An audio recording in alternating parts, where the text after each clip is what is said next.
السلام عليكم ورحمة الله وبركاته. اللهم صل وسلم وبارك على سيدنا محمد وعلى آله وصحبه أجمعين. عاملين ايه؟ يا رب تكونوا بخير ان شاء الله. جايلكم بيوم جديد وفيديو جديد. نعمل الغدا بتاعنا معاكم النهاردة ان شاء الله يعجبكم. يلا كده كله يصلي على النبي، واللي لسه مشتركش معايا في القناة ينزل يشترك ويفعل علامة الجرس عشان يوصل لكم كل جديد. اول حاجة كده انا معايا الحمام هنا منضفاه كويس قوي. الحمام ده من عندي انا مربيه مش شارياه. منضفاه كويس ونقعه بقى في ملح وخل وليمون وجنزبيل ومعلقة دقيق، وهغسله تاني بقى كده واشوف انا هعمله ازاي.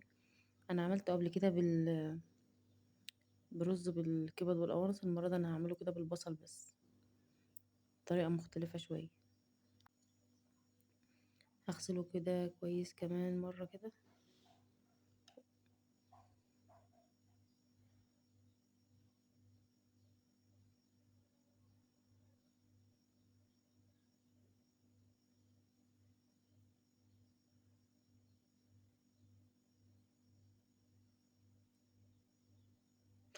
هنا بقى غسلته كويس قوي وصفيته شوية، وبعدين جبت بقى البصل اللي انا بشراه ناعم ده ومتبل بفلفل وملح وحشيته في قلب الحمام. كده الحمام بقى جهزته كده على الاكل على طول، على يتحط على النار يعني. فاض مني كمان شوية بصل كده هبقى احطهم ايه عليه وهو بيتطبخ.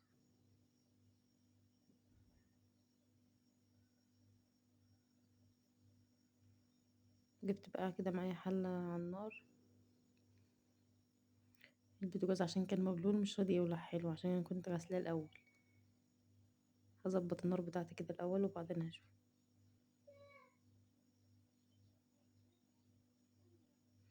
كده خلاص النار اتظبطت اهي.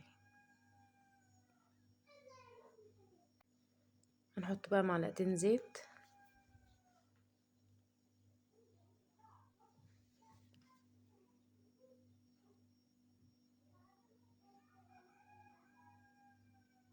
بعدين هننزل بالحمام كده نديله صدمة كده الاول، ونحط اللوري والحبهان والطماطم والبصل بتاعته. لو عايزين بقى تغلوا المية وتحطوا الحمام فيها ماشي، الحالتين يمشي. انا ما بعمله كده وبعمله كده، الاتنين يمشي تمام.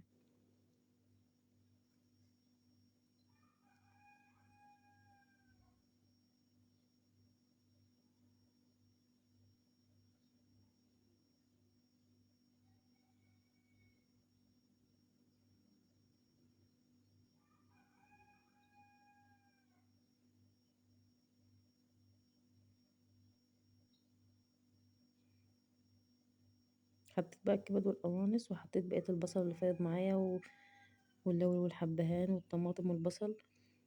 وهسيبه كده بقى شوية كده، يعني ربع ساعة كده، من غير ما احطله اي مية ولا اي حاجة. اغطي عليه واسيبه. هشوف بقى انا هعمل ايه. معايا هنا كوسة بقى انا هجهزها كده واغسلها واقطعها، وبعدين هنشوف هنعملها ازاي.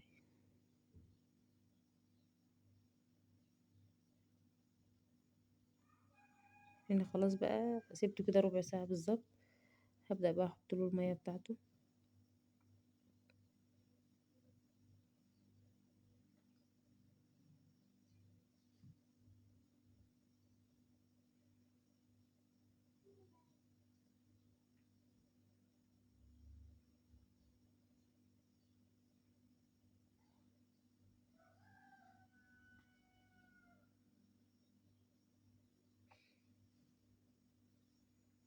هنا الكوسة كنت جهزتها كده وغسلتها كويس وقطعتها معايا حلة كده على النار. احط شوية من الزيت.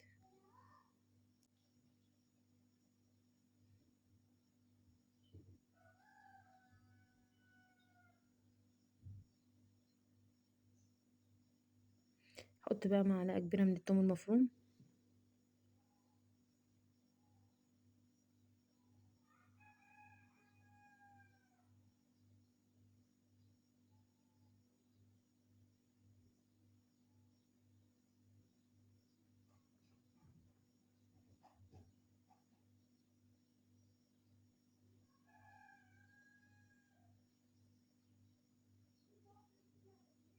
احط بقى الكوسة بتاعتي كده بقى على معلقة الثوم.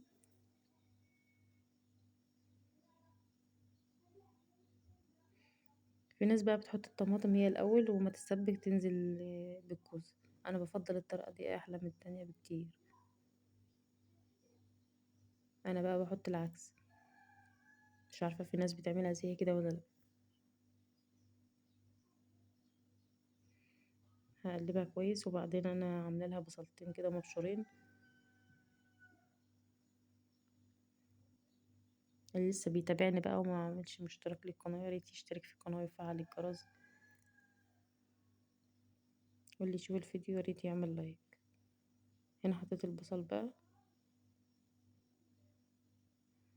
هقلبه كده كويس معاه واحط لها معلقه سكر صغيره كده واغطي عليها بقى لما تنزل المية بتاعتها خالص وتبدأ تدخل في سوا كده، وبعدين احط الطماطم بقى اللي انا فرماها.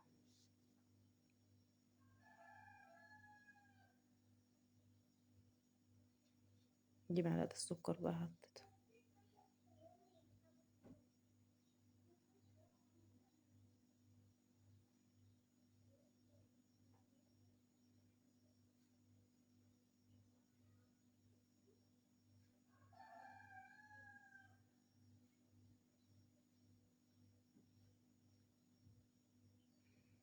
دخلت بقى، كان عندي الشقة كنت روقتها بس الحمام كان لسه متغسلش، قلت اغسله معاكم كده على السريع.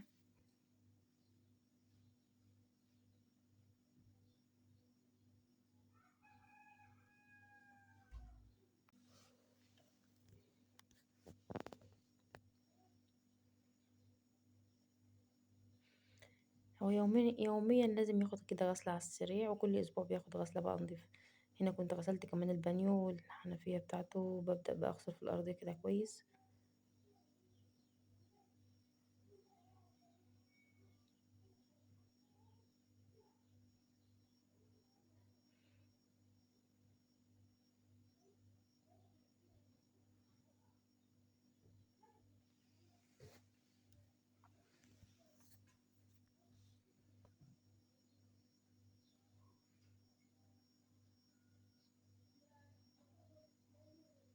طبعا ده اليوم الطبيعي بتاع اي حد.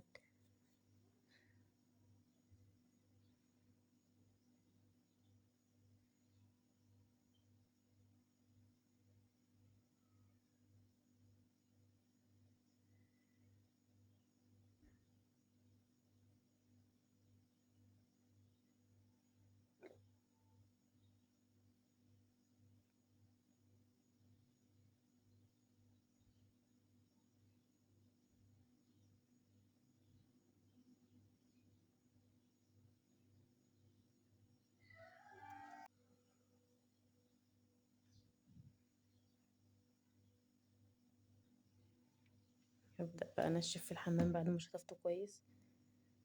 فاتحة الشباك عشان الشمس بتدخل هنا بقى بتنشف الدنيا.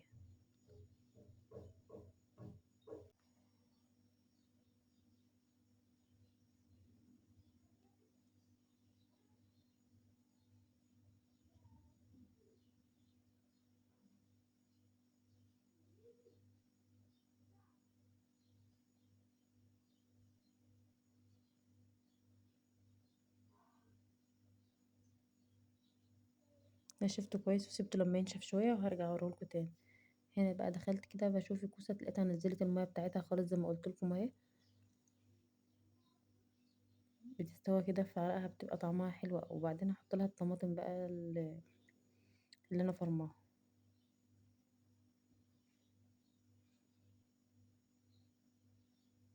هبدأ بقى اصفي الطماطم.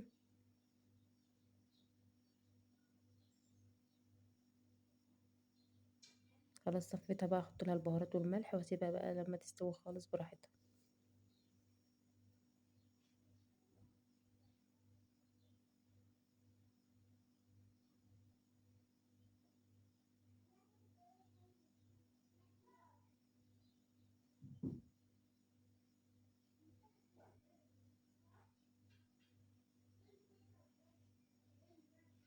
هنا الحمام بقى كان بادئ يغلي كده، كنت بقشط اي ريم طلع على الوش، اي رغوة كده بحوشها.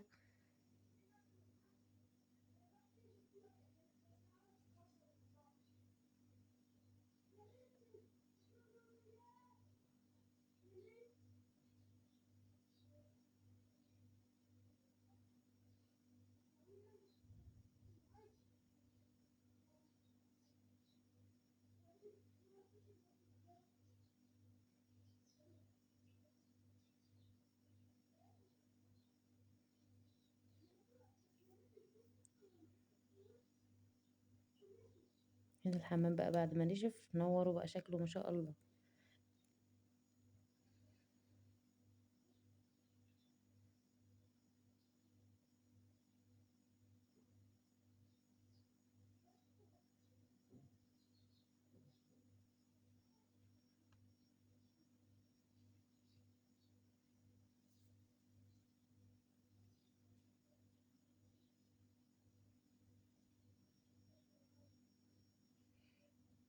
هنا بقى الكوسة كانت قربت تستوي، هسيبها كمان شوية كده وبعدين هشيلها بقى واعمل الرز.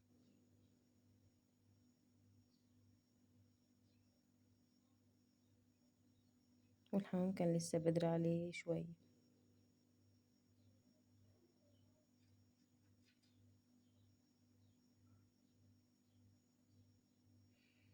انا هغسل بقى شوية المواعين اللي انا وسختهم كده في الحوض، بس مش هصورهم معاكم، وانضف الحوض كده وارجع لكم تاني.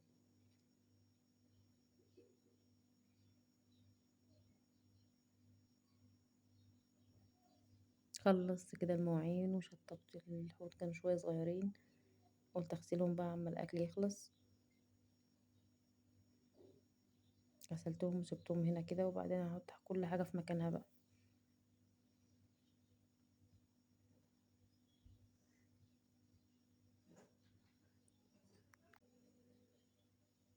هنا خلاص بقى كده الكوسة كده خلاص استوت.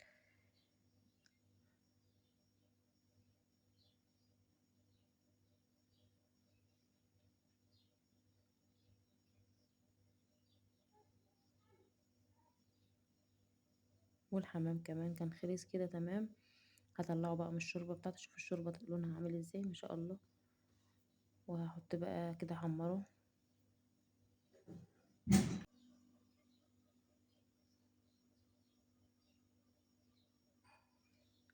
كده الاكل كله خلص تمام. هبدأ بقى اشيل الحمام من الشوربة ده واحمره، واجهز الاكل كله وارجع لكم تاني.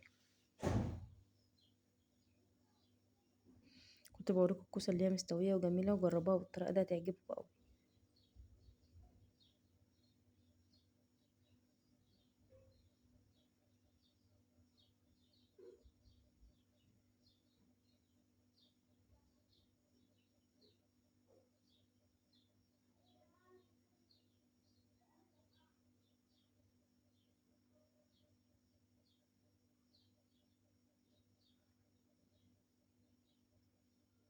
كده تمام. طلعت الحمام بقى من الشوربة بتاعته، هحط بقى طاسة على النار واحمره.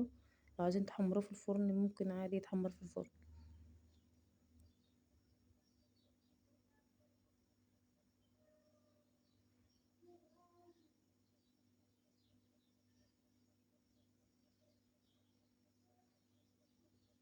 انا كنت مولعة الزيت بتاعي يسخن بس كده، وابدأ انزل بقى بالحمام احمره.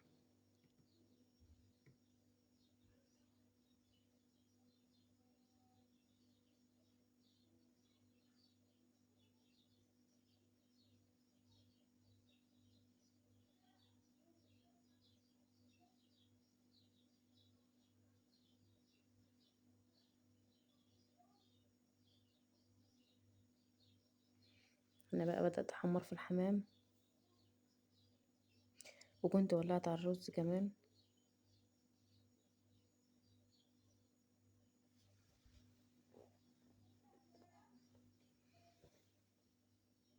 بس كده خلاص خلصنا الاكل. شوف الشوربة لونها عامل ازاي ما شاء الله، والكوسة كمان جميلة وريحتها ما شاء الله عليها.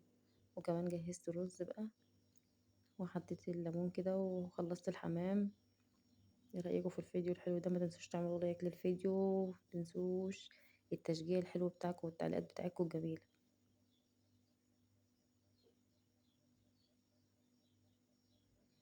انا كنت بقول لكم الحمام مستوي خالص. انا بحب اسوي اي طيور بحب اسويها جامد. الشوربة بتاعته.